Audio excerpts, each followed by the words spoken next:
Yo, what's up everybody and welcome back to the channel. Today we have another Marvel Contest of Champions video, and today is going to be a beginner tier list. So I want to reiterate that one more time. This is a tier list catered specifically towards beginner level players.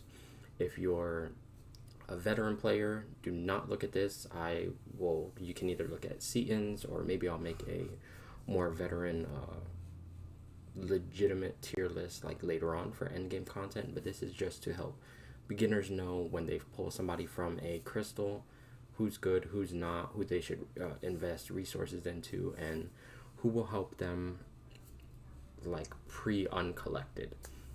So this isn't really factoring in things like Act 6, Act 7, high tier alliance war, alliance quest, all that kind of stuff. But yeah, so let's go ahead and jump into it. This video is going to be really short. I'm not going to be going over too much in depth. I'm just going to go over just a brief overview of what each of the different columns mean.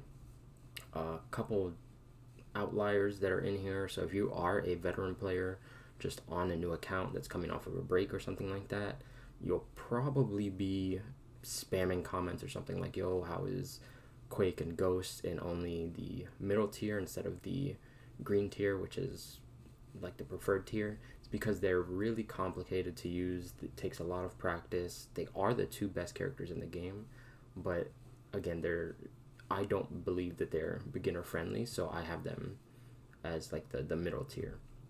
So yeah, so let's go ahead and break down the tier. So green is going to be the preferred tier. That's like your quote unquote god tier or beyond god tier, whatever. Those are the champions that if you get early on are super strong. Now again, if you look at that, there's some characters in there that you're probably thinking like, what the hell, why are they in that list? For instance, Thor Jane Foster. The reason she's in there is because pre-act 5 there's no special 3s in questing, so that stun lock that you can get while they're stunned with the guaranteed crits, that's super powerful because you don't have to worry about baiting specials. You can just keep them stun locked and keep doing massive damage, and yeah, she's super strong early on. So that's what that tier is. Blue is the tier that's like, yeah, they're good characters, they're usable, you can create clear content with them. Some of them might be a little bit more complicated, or some of them might be a little bit more niche, but in general, if you pull these characters, you should be generally happy with it, because especially as a 4-star, they can get a lot of content done. The red tier is going to be the salt tier, I guess, which is all the characters that are really defensive or have really little damage output and utility. So characters like Cyclops Red, Mordo, those are good defensive characters, kind of, but they don't really offer anything when you're in a team. They don't have good synergies, they don't have good damage, they don't help with specific nodes, nothing. They don't bring anything to the team, in my opinion, so I would prefer that a beginner not get any of these characters. A good character can take those characters and they can clear content.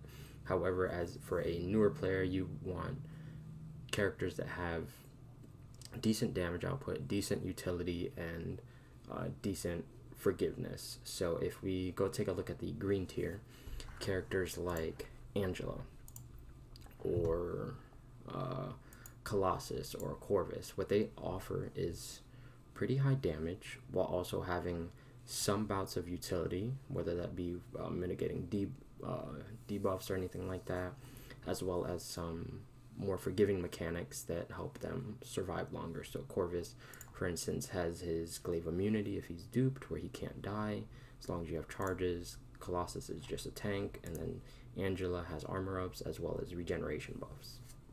So that's the overall breakdown of all of these different tiers. Again, in this game, there's so many different nodes and so many different scenarios of where things might be good, might be bad, might be more or less useful.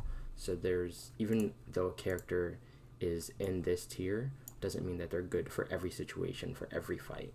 It just means that on average, these characters are going to have a lot more utility and you'll be able to get more out of them early on in the game. And again, this is for early game for beginners, for players that don't know too much about the game, to be able to look at this list and say, okay, hey, I just pulled a Red Hulk. Should I be happy about that? Yeah, he's in the green tier. Read through his abilities, see why he might be useful, and then go through there. But yeah, that's the general overview of these. I don't think there's anything else that stands out to me that I need to address, like the Quake or the Quake or the Ghost being in this tier. But yeah, if you have any questions, if you are upset about this list or whatever, go ahead and leave all that feedback in the comments below. I'm more than happy to update this list. If you are a beginner and let's say you got a bunch of use out of Groot or Ebony Maw or something like that, go ahead and leave all that feedback, and I will see you guys in the next video. Bye!